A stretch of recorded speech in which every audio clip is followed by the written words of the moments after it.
Hey, this is Melody coming to you from Crazy Town. While we're in between seasons, we wanted to share some bonus episodes with you. In this one, Rob interviews Peter Kalmus, the climate scientist, activist, and author. If you're listening to this on Apple Podcasts or iTunes, and you like the show, please give us a 5-star rating. Also, if you want others to get the Crazy Town experience, please hit the share episode button and send it to people in your network. Now to the interview with Rob and Peter. Peter Kalmus is a climate scientist at NASA's Jet Propulsion Laboratory. He's got a PhD in physics from Columbia University and a BA in physics from Harvard. At work, he uses data and models to study boundary layer clouds. At home, he explores how reducing carbon emissions can lead to a happier, more connected life. Peter is the author of a really good book called Being the Change, Live Well and Spark a Climate Revolution. Today, he's going to be speaking with me on behalf of himself, not on behalf of NASA, but I'm really, really glad to have Peter here. I've been in conversation with you a few times in the past, and I'm glad to be in conversation with you now. So welcome to Crazy Town. Thanks. I'm glad to be in Crazy Town with you, Rob. And I love the podcast so much. I'm a regular listener and a huge fan. Oh, thanks. That's one. We got one out there. That's some good news. Hey, I want to jump in. While I've got a super smart climate scientist on the line, I got to start with this heat wave that smothered the Pacific Northwest, Canada and the United States at the end of June. We broke these record high temperatures by huge margins, and this is a region where people don't have air conditioning and the ecosystem is not adapted to triple digit temperatures day after day. And I was in Portland, and it had a really profound effect on me. And the climate scientists are kind of going nuts too. There was an article in Yale Climate Connections where a couple of your colleagues said it's not hype or exaggeration to call this heat wave the most extreme in world weather records. So I was wondering if you have a take on what happened with that heat wave. Yes, I do. Well, when it was happening, my jaw hit the floor. Basically, I was really shocked by its intensity, and it took me by surprise. Over the last few years, I've been going through this process of adjustment where stuff that's happening, I've been completely alarmed by climate breakdown. Let me just say this, for the last 15 plus years, when I kind of first woke up and came out of like the normal walking around thinking everything was fine state. This was while I was a graduate student in physics, actually. And for some reason, before that period, it hadn't really clicked in my brain how serious this was. So over 15, 16 years, I've gotten the severity of it.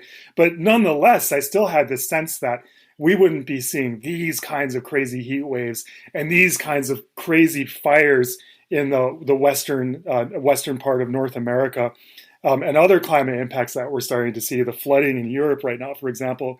I hadn't really expected that level of impact for maybe, roughly a decade or so. So, and I hadn't, that wasn't like my scientific estimate for when these things were coming, or just sort of, I'm a scientist, but I'm also just a human who has like specialties within climate science, and then sort of a subjective sense of how fast things are going, where we're going to be at this point in the future. And so my subjective sense of this level of impact got revised forward by at least a decade. And so now, and this started happening, it happened to me in real time about a year ago, when we were experiencing unprecedented heat waves and fires in California. And there was a fire, the Bobcat fire, which took out about a third of the Angeles National Forest, the San Gabriel Mountains. So I live in Altadena, which is in the foothills of these mountains. And it was threatening Mount Wilson, this famous astrophysical observatory where, the expansion of the universe was first discovered by Edwin Hubble.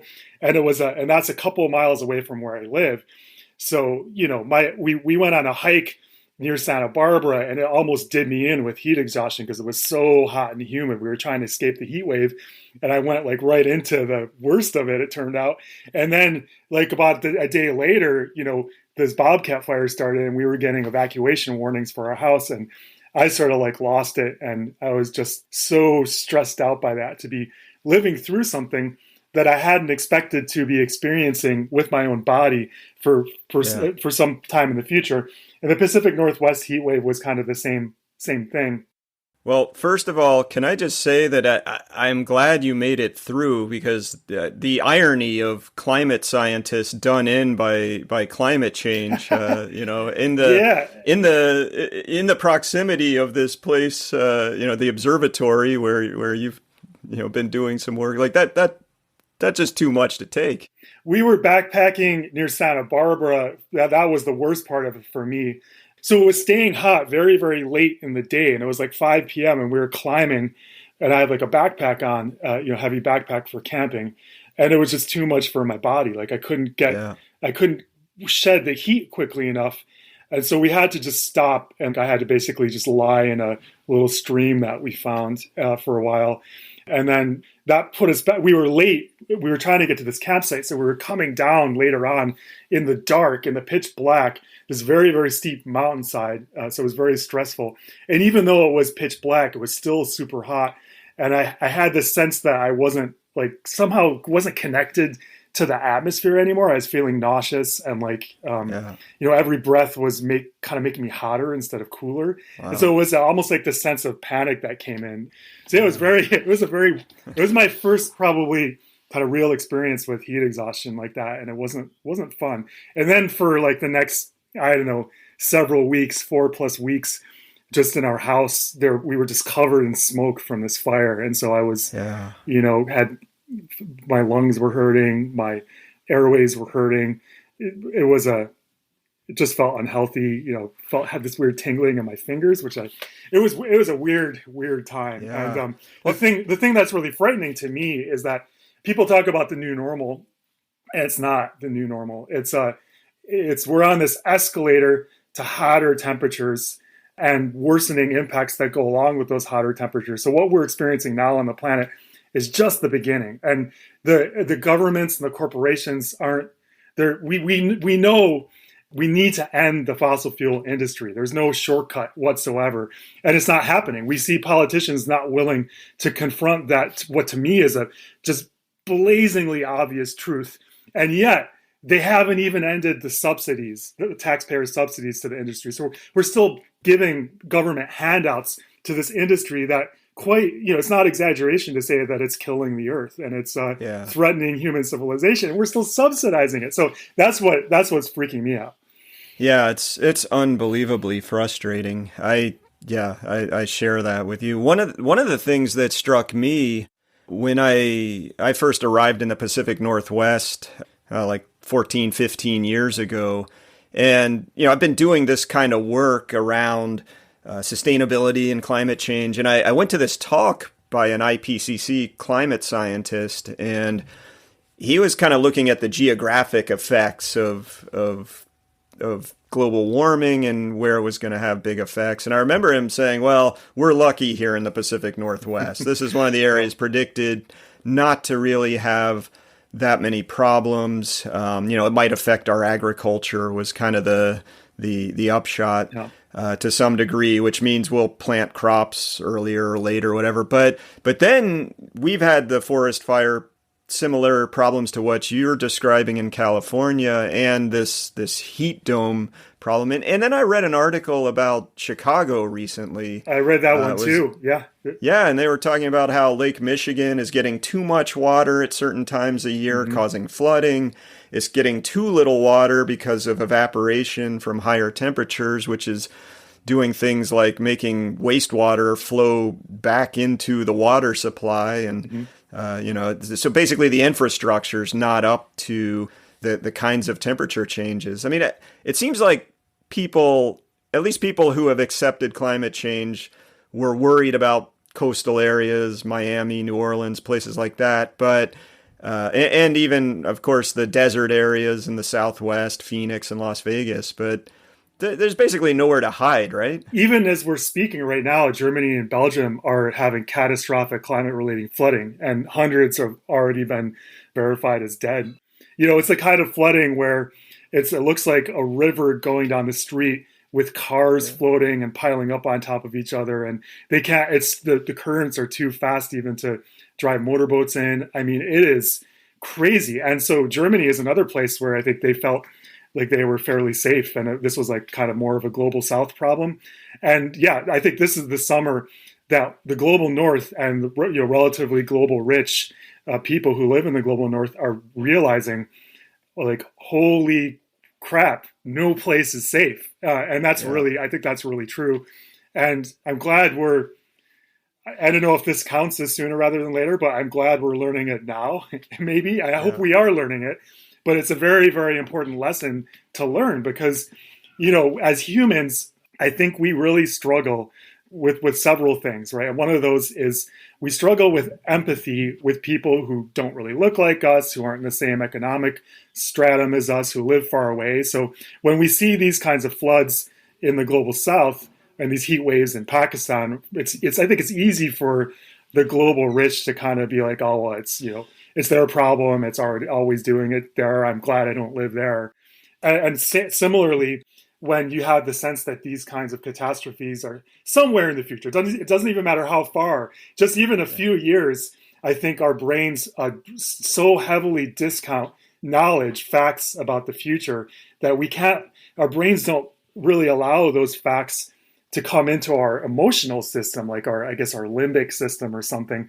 And I think that's my curse, or maybe my superpower or something. When I see scientific facts about stuff that's projected to happen 10 years or by mid-century, I feel it in this present moment. And so then I'm constantly looking at it, and it can be challenging to deal with that. But that's where my urgency comes from, is this sense that, well, it looks like governments and corporations aren't changing. It looks like there's not a lot of evidence that they're addressing this the way they need to. And then I see the science leading us to X, where X is somewhere in the future. And so I put two and two together, and it feels like X is now, right? Because it feels almost like, and so then I'm yelling like, guys, we got to stop this, and it feels like no one's listening. But that's the modern day Cassandra syndrome, right? Yeah, well, I'm glad you bring that up, because I feel like climate scientists really are some of the most anxious people around these days, and are trying to yell, and you see warnings and it sounds such doom and gloom, and we've been talking about some pretty doomish stuff here already, but I'm wondering, what kind of conversations are you having with your colleagues? Are you guys now overtaking conservation biologists as the doomiest, gloomiest people in the room? Well, I just had beer with some colleagues yesterday, and, of course, we're cognizant of tree immortality. We're cognizant of worsening forest fires. So I've been kind of shifting my own work towards more biodiversity and like ecosystem impacts, I guess you could say. Mm-hmm. So just going from like studying gravitational waves then to studying clouds, and then I just keep like a moth to the sort of like scary scientific flame. I just keep getting, now I'm moving. I think I probably found my home, which is looking at biological systems and ecosystems like coral reefs and humans too. So just coincidentally, I right before the heat dome happened in the Pacific Northwest, I just submitted a big proposal, so fingers crossed, to study the future of heat waves and like kind of translate the climate models, these big global Earth system models, which can project temperature and humidity to the end of the century, out to 2100. But then, how do you use those coarse resolution projections? How do you translate that to human bodies and cities? What's the threshold of temperature and humidity, the wet bulb temperature, if you will, above which you start getting morbidity and mortality? How does that relate to air conditioning availability? How does that relate to the urban heat island effect? So that was what the proposal was about. And then the heat dome happened, and I was like, oh man, like, I think there's a lot that we don't understand here. And there's a lot that, in my opinion, that probably isn't being captured in the climate models. Maybe there's ways that teleconnections between the Arctic warming and between the Pacific Ocean warming that can lead to these sort of regional, intense, relatively short in duration and small in region, very, very intense events where it just feels like there's a magnifying glass almost focusing heat in this one area, right? And maybe is it possible that our models are tending to kind of average that out, or maybe they're not capturing all of these teleconnections. So it caught me thinking, and I haven't done that research yet, so I'm not an expert in heat waves yet, but that was my impression when the heat dome was happening, was like, wow, I think there's a lot of stuff here that we don't understand, and it could be a lot worse than we've been projecting because of that. And now I'm starting to learn that a lot of my colleagues, including scientists who are specifically studying heat waves, it seems like they're saying the same. Yeah. Yeah, I often think we don't have the knowledge out to a level that we think we do. I think that's true. And then certainly we don't understand how all of this is going to interact with these complex human systems like infrastructure and geopolitics and agricultural and water systems. Climate migrants disrupting geopolitics, right? That's definitely not in our climate models, right? Right.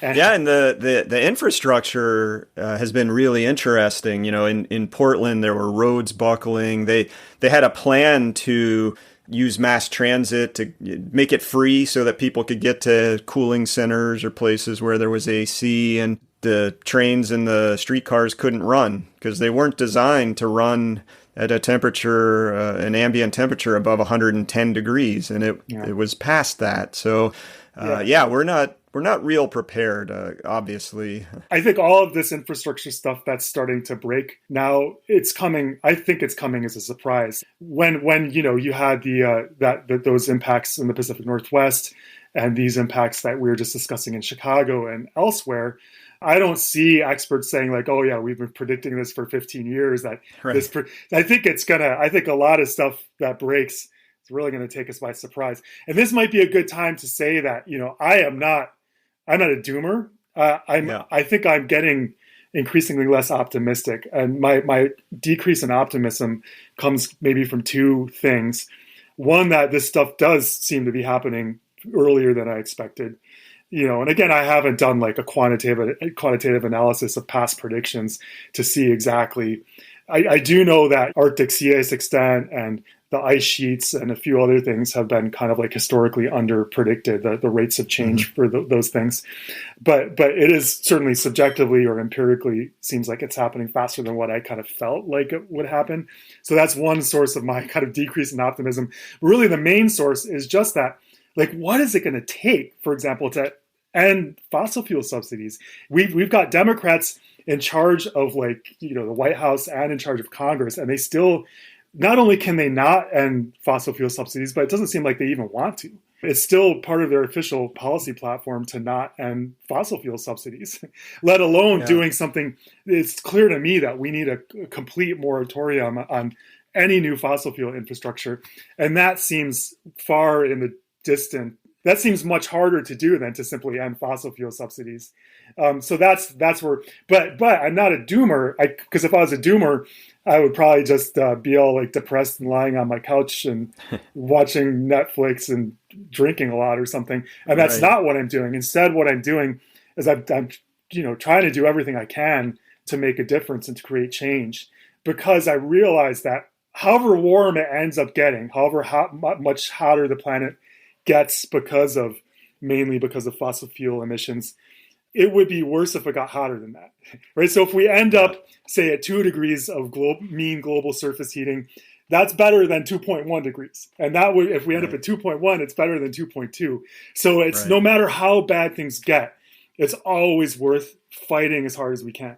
So that's not doomism. Yeah, no, and I want to turn back a little bit to what you were discussing with, politicians not really getting it at this point, corporations not getting it, not doing really what needs to be done, and what's it going to take. I mean, it's clear that these crises, heat domes and floods and more extreme storms, have some effect on people. But the problem is most people are stuck in a very different worldview, a very different mindset.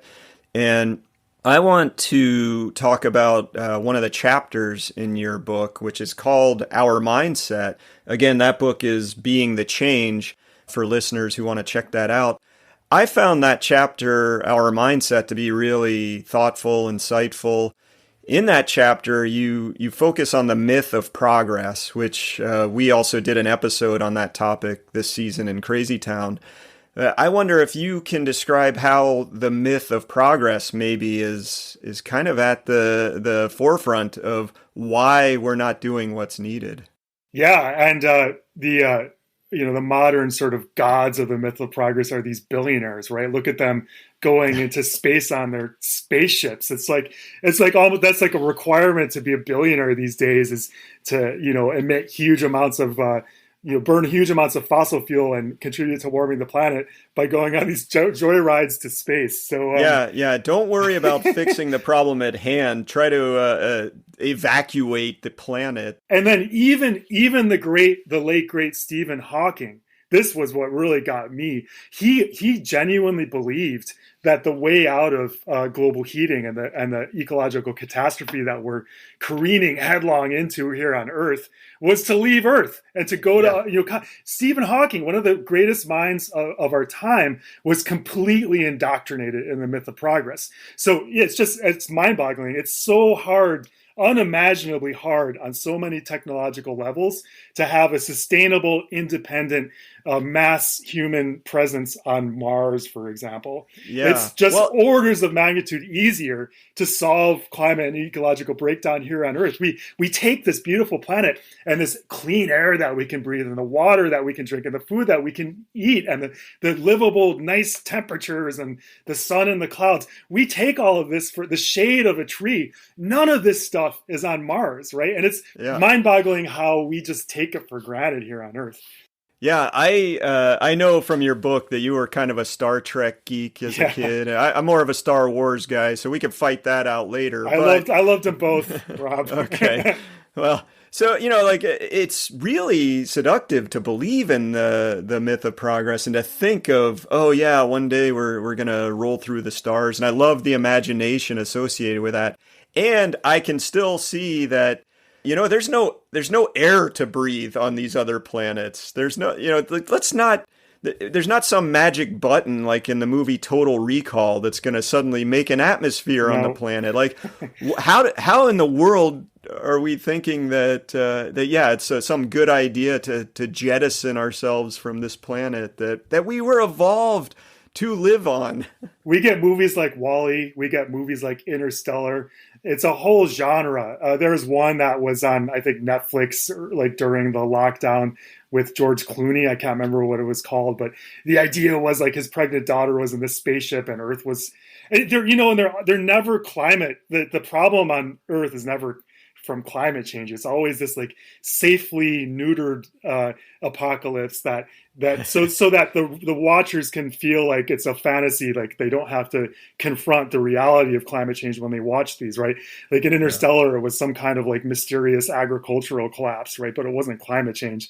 And then they go through some wormhole, and that's the salvation of the human race. It's like our brains will do anything they can to avoid confronting the fact that we have to take a hard look at the fossil fuel industry and then also at capitalism and the way we've organized our society and the way that we live on this planet. And, somehow the desire for comfort, the desire to feel like we're outside of nature, which is just ridiculously not true. Even if you're in an office building on the 31st floor, you're still in nature. You're still breathing air, right? You still have to drink water and eat food to live. So somehow, the myth of progress and this myth of separation, which I think they're very interrelated, from nature, from each other, from other species, they lead to taking this cosmically wonderful oasis that we call Earth for granted. And, I think one of the things that has to happen, and it seems like, we don't respond to facts very much as a species. In my opinion, we're a deeply irrational species. And our operating system seems almost like it's kind of like religion. So I almost feel like, there's been a rise in atheism, and the myth of progress and the myth of separation have kind of come in because humans need some sort of deeper meaning in order to kind of, I think, be happy and to not go insane with the knowledge that we're going to die eventually. So in the past, religion, I think, fulfilled that. And now more and more, this rah, rah, humans are great. We're so smart. We're going to colonize the stars. That makes humans, that allows individual humans with these, crappy jobs that they hate to feel like they're part of something bigger. And that's a comforting thought, right? And so I think somehow we have to transition to a new story, or maybe a new mythos, which is that, like, oh my God, this planet is beautiful. I'm in love with this planet. This food tastes amazing. And, there's nothing that guarantees I'm going to be able to keep having this food. So I'm so grateful for it. I'm so grateful that for the people that my friends and the people in my community that help me live. That's the kind of story that I think we have to transition to, is this deep sense of gratitude that I feel like a lot of indigenous peoples had as part of their culture as well. When they killed a deer or an elk to eat it, they had a deep sense of gratitude, because they didn't see the deer or elk as something to extract for profit and to sell. They saw it as basically as a person, another person that was giving its life for them. And so they had a deep sense of obligation and gratitude. And that's what I think we have to come back to. Yeah, it's like a reverence for life that's grounded in the realization that you're a visitor for a relatively short time here, and exactly, and to have that gratitude and enjoy it while you're there. I try to make a practice of that as much as I can. And, earlier you were talking about backpacking and camping. I mean, I think that's our modern way of, for a lot of people, one of the modern ways of connecting with nature, of getting back out there and just trying to have some sense of that. But I couldn't agree more. We've got to somehow basically start, like you're saying, telling ourselves a different story, or maybe playing a different game. It's like we're really good at the game of, hey, let me see how much money I can get, or let me see how big and bad this company can be, or let me see if in the government how much territory I can claim or control. And that's not the game we need to be playing anymore. Right. And this myth of progress is so related to capitalism, right? It's something, it comes in advertisements. It comes in this idea of, endless economic growth, this idea of trickle-down economics, and, and the erosion of social safety nets by kind of capitalism, and by this sense of like merit-based individual meritocracy. And right. if you're getting the short end of the stick on capitalism, you deserve that, right? Which is such right. BS, because we know there's so many systematic problems here that are just getting worse, right? We're in a new Gilded Age, and the average Black household in the United States, this is a mind-blowing fact that everyone should know. The average Black household has 1/10 the wealth of the average white household in the U.S., which is just mind-blowing. And without good social safety nets, a lot of people have to just struggle to just survive. And so they don't, it's very hard for them to have this kind of like change, the sense of gratitude that I'm talking about, because they just feel completely, their backs against the wall, and they're dealing with all of this frightening stuff. And they feel really, it's just, think of the mental space, the drug addiction and overdoses are just massively on the rise, I think. So, things like universal basic income, social safety nets, social programs, policies that reduce this gross financial inequality, policies that lead to degrowth, so that, for example, the billionaire wealth can start to be distributed, and we could have things like better public education, better public transport. And then that gives some breathing space to people, so they're not working 100 hours a week. We should be working less than 40 hours a week, in my opinion. There's been all this productivity gain from automation, which has just been being converted into the billionaires getting richer and richer. So if that was distributed to everyone, we could be easily working 20, maybe 30 hours a week. And then that would open up space for things like gardening and growing a little bit of food, having a little plot to grow some herbs in your windowsill, or if you have a little space outside, maybe growing a fruit tree or some tomatoes or something. That's in my experience, that's one of the best ways to start to develop this new sense of gratitude. You see this little plant growing and you're like, wow, it's like kind of a miracle that we even have food to eat. But the way things are now, we're completely disconnected. We think the food comes from the supermarket, right? And we're not right. Connected. Well, you're raising some really good points about policies around equity and social justice that are entirely related to the environmental problems we face. And it's like you can't solve our sustainability problems without making sure that we're all taken care of equitably. And I think that's really important to think about those things on a kind of a grand scale, the policies. But I also like how you kind of moved it to a much smaller scale, like a household scale of how we could be living differently. And that's a lot of what your book is about. And I know over your career, as you became more and more aware of the acute problem of climate change and how quickly it's descending on us, you set about seeing how congruent could you make your life at home with these things that you were learning and came to know. So I was wondering if, part of what we try to do with this podcast is not just spew a bunch of problems, but we try to talk about, hey, what could you do? In fact, we had a segment called the George Costanza Memorial Do the Opposite, which was sort of like we explore a problem and now try to talk about, well, what could we do that's different if what we're doing is leading us down a destructive path. So I was wondering if you could talk about, maybe a few or some of your favorite things that you took on in your life to kind of to cut your emissions and become more congruent with what you had learned about climate change. Yeah, well, three of the biggest global drivers for the predicament that we're finding ourselves in now are definitely burning fossil fuels, deforestation, and then animal agriculture. And they're all linked together, right? Because a lot of the deforestation is driven by, especially in, for example, the Amazon, is driven by the desire to raise beef, for example, for profit. So then, at every scale, I think we need to move away from those three things, including in our individual lives. There's been a lot of controversy about this, about calling for change in our individual lives. There's a lot of climate activists, actually, who basically saying the opposite. They're saying, I have a right to fly as much as I want, and it's a bad messaging. We're not going to be able to grow the movement if we call for these kinds of changes. And it's what the fossil fuel wants.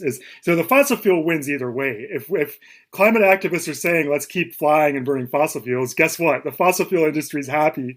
And if all the climate activists are saying, it's all like our fault, it's not the fossil fuel industry's fault, they're happy too. So you have to be very careful about how you frame this. I would say for me, the main reason I try to burn as little fossil fuel as I can, and I don't eat meat anymore.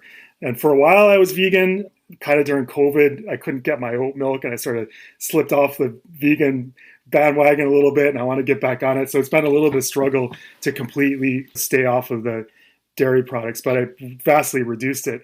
The main reason I do this stuff is because it just feels really bad to me to know that I'm voluntarily contributing to this predicament to global heating, when there's very easy things I could do to not contribute. So if I have a choice between getting on a plane to go for a vacation or to go for a vacation in the Sierras, which is close to where I live, why wouldn't I pick not getting on the plane and going on a vacation close by, for example? So for me, it's just kind of a no-brainer. I see very clearly the relationship between burning this fossil fuel and global heating and people literally dying now, and non-humans dying, trees dying, coral reefs dying, salmon dying up in the Pacific Northwest because the streams are too hot. So for me, there's a very, very direct link. And if I got on the plane the whole time, I think I would be nauseous. I might actually throw up, not from motion sickness, but from this sense of contributing to that and feeling like I was selfishly jeopardizing the future of my kids and other people's kids, for example, just so I could go on vacation, right? I wouldn't enjoy that vacation at all. So that's the main reason, is it just feels disgusting to me. And so I don't think it's useful for me to get super obsessive and pour all of my energy into trying to get down to zero. And I think if I did, people wouldn't listen to me as much, and they wouldn't take me as seriously. But one thing it does do is it really, for me, makes it clear how the systems we've created, the transportation systems, the food systems, et cetera, the clothes systems, for buying clothes and whatnot, for being on the internet, the electrical systems. It's very hard for us to live without kind of like going into a cave and completely checking out from society, in which case no one would even have access to your thoughts, right? Without doing that, you're trapped to some level to be in this modern society that is basically run on fossil fuels. But there's still a lot. It's easy to go from the U.S. average, which is something like 15 or 20 metric tons of CO2 equivalent emissions per year. Really easy to go from that down to about 2 without even trying that hard. And then Europe's at like maybe 7 or between 6 and 8 on average. A lot of places in the global south are much less because they just don't have money to spend on burning a lot of fossil fuel. So it's really, there's no excuse for being at 15 or 20, and then billionaires, I think a lot of them are probably going well over 100, probably well over 100 tons per year. So there's no excuse for that. And you taking very reasonable actions that I describe in my book, you can go less. And then, I have no delusions that doing this is going to solve these global problems that we're, again, careening into, that we're just like sliding down this slope, this mudslide into these really bad global problems. So I know that what I'm doing personally isn't going to change that.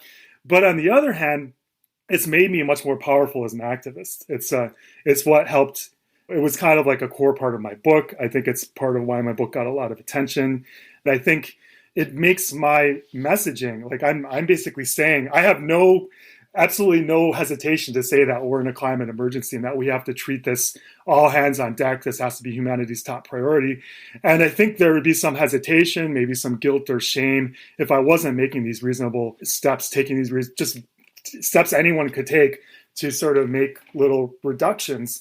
So yeah, it's empowering to me, I think, as an activist. It helps shift the culture. It helps send the message that this stuff, burning this fossil fuel, it really is a deadly substance, and burning it really is causing this global heating.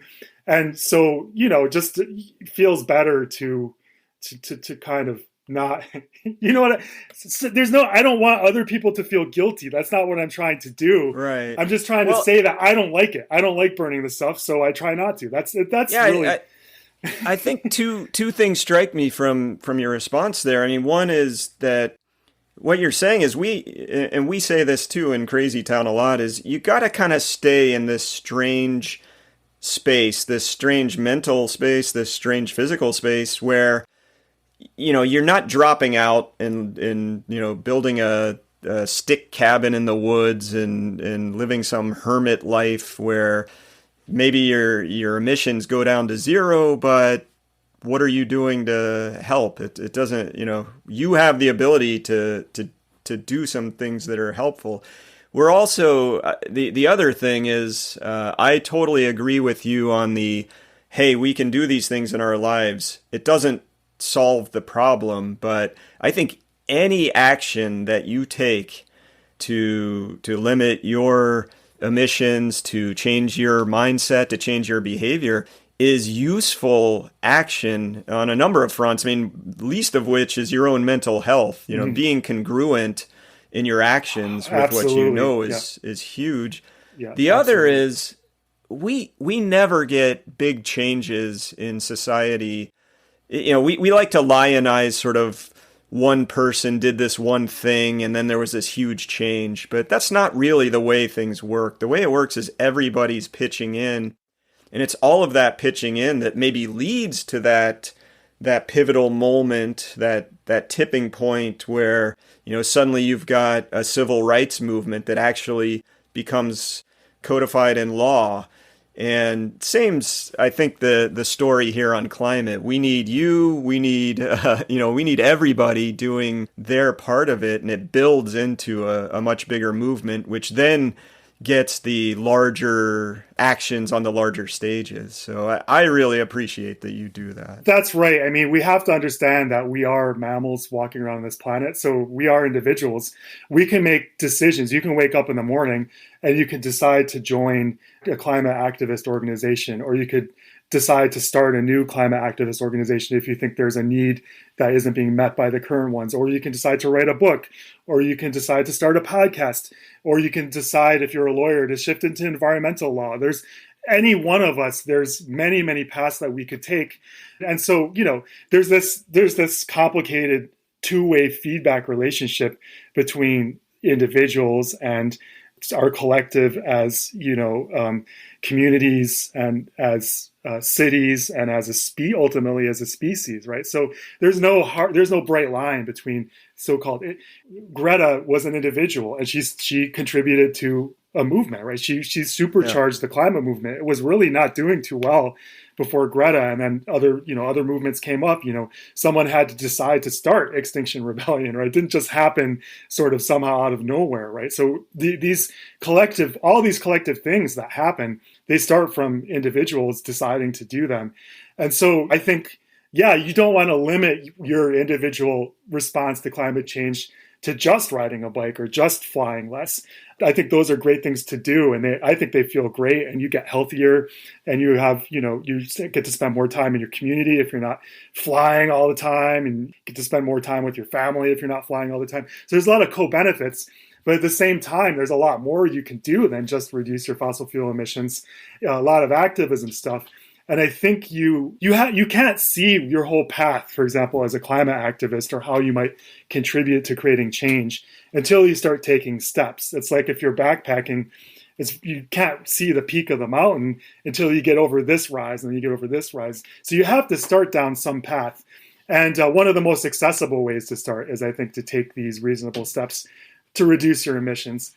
Just don't do it with the wrong idea that you're going to somehow solve all of these problems, because then you'll quickly realize how big the global emissions are and how little your changes are, little bites you're taking out of it, and you'll get depressed. So you have to do it for the right reasons. Yeah. But it's like a wave that we're surfing on, right? That's what culture is.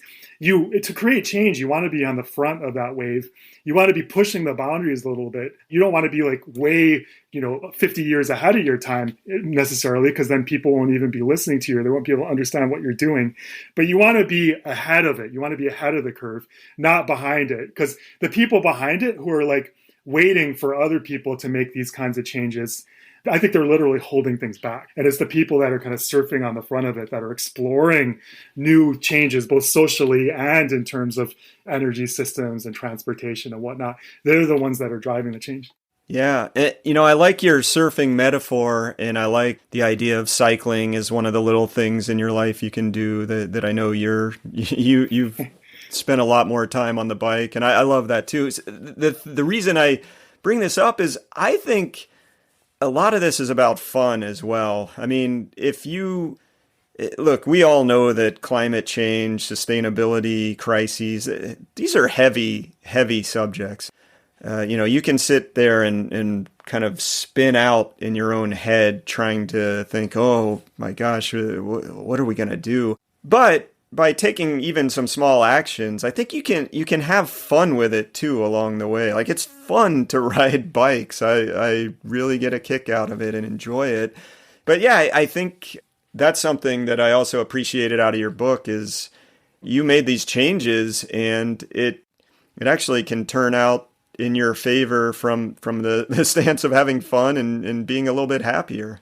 You connect to community more too, because you sort of slow down a little bit. And for example, one of the fascinating things, well, if you're biking, you're waving to people, you're seeing people that are walking, that are, outside, and you get to see what they're doing in their yards, kind of. You feel the air kind of going past you. It is just an intrinsically joyful thing to do, I think. Like, I could be feeling blue, and then if I get on a bike to like ride to work or something, I just start feeling better, and it sets up my day to be much better. Like, it's just, I don't know what it is. It's probably something physiological. And then, also growing food. Again, it's not going to save us, but it's at least going in the right direction. And it's fascinating how much that draws you into community too. Like, you'll find out which neighbors around you are growing food too. And maybe there's like a kind of, zucchini, or you don't have the seeds for it. And so you ask your neighbor and they give you a few seeds, and then they'll come and ask you. And then when you have too much zucchini, you give it to other neighbors who maybe aren't growing food yet, and they like it, and they makes them think maybe they'll try to do it. They start talking to you and asking you questions about your garden. So it's if you grow in the front yard, I used to get people that would walk by and they would just stop and admire my garden and talk to me about it if they saw me. And I would tell them, ask, they could pick a fruit if they wanted, and so it's just a fun way to engage in community more. And there's a lot of fun that comes from there. For me though, I hope before I die, this is one of my deepest hopes, is that I can live long enough to see humanity start coming away from going down the wrong path, this consumerist path and this capitalist path of just wanting to get rich at any cost, and this sort of celebrity path where only a few people can kind of make a living at music, for example. And we start to kind of relocalize, and we start to have policies that help the working class people and not the billionaires. And we start to come away from this crazy economic structure that we have. And we start to realize that we're sharing this planet with other species, and we start to leave more for them. And we start to see fisheries rebound, and we start to see ecosystems rebound, even amidst worsening climate catastrophes, even amidst heat waves getting worse and floods getting worse and coastal areas being abandoned and more climate migrants leaving the global south because it gets too hot and they can't grow food anymore. So even despite the let's face it, I mean, we have to be realistic. No matter how fast we go now as a society at stopping digging this hole that we're digging, the atmospheric fraction of CO2 and other greenhouse gas hole that we're digging, no matter how fast we stop digging that hole and then start coming out of it, these catastrophes that we're starting to live through now, they will get worse. But to me, there would be such a sense of joy. Talk about meaning, right? Like the myth of progress being, or maybe a redefinition of progress, right? Progress not being billionaires going to space, but instead progress being human beings respecting other animals and admiring other animals and leaving space for them, and starting to respect, indigenous peoples and the wisdom there and the practices there, and to start respecting this earth and to coming to this sense of gratitude. Maybe new kind of eco-religions forming where it's all about growing food and not using fossil fuels and just being in love with this planet. So that kind of a transition to more community, to feeling like we really are in this together, there's no guarantee that will happen. There's a much darker path that our species could go on, like this authoritarian path where borders close and there's not enough food for everyone. So to me, I think we're at this like really deep and maybe frightening crossroads where we have to pick one of those paths or the other, basically. And if we can just nudge things, all of us working together to go on that better path where we're willing to not just hoard things for ourselves, but we're willing to say like, wow, these other people, they need help and I have more than I need. And this sense that I don't know how to, somehow we're just on the wrong path now. And there's just all this hate. And if somehow we can start coming to this new story, this new narrative of like the earth is hammering us because we were living the wrong way, and we lost this sense of joy of being on this planet, and we started just like going into our phones and like catatonically staring at them and being bored all the time and being frustrated and feeling like our lives had no meaning. We went and because of all of that, the earth started hammering us with all of these climate related, things that maybe we start waking up as a species and growing up and transitioning into this sort of adulthood of our species. To me, that would be the most joyful thing of all. Like I want to see that happen. Yeah. I want to be a part of that. And that, to me, that would be real progress. Yeah, I think that's a lovely vision. The idea that we basically get into right relationship with ourselves and with the planet and with each other. And I'm all in on that vision with you. And I really want to thank you for stepping up beyond just doing your work in your career to sounding the alarm more, but also providing ideas for people to make changes in their mindset, make changes in their lives, and really think about how do we solve these problems and what's a vision for how we live. And so it's really amazing work. So thanks so much, Peter, for joining me here in Crazy Town. Really appreciate it. Well, it's a pleasure talking to you always, Rob, and thank you also for your part in creating this new vision.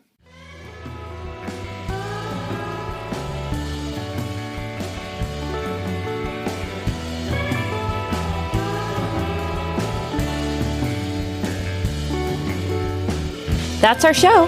Thanks for joining us in Crazy Town. This is a program of Post Carbon Institute. Get more info at postcarbon.org.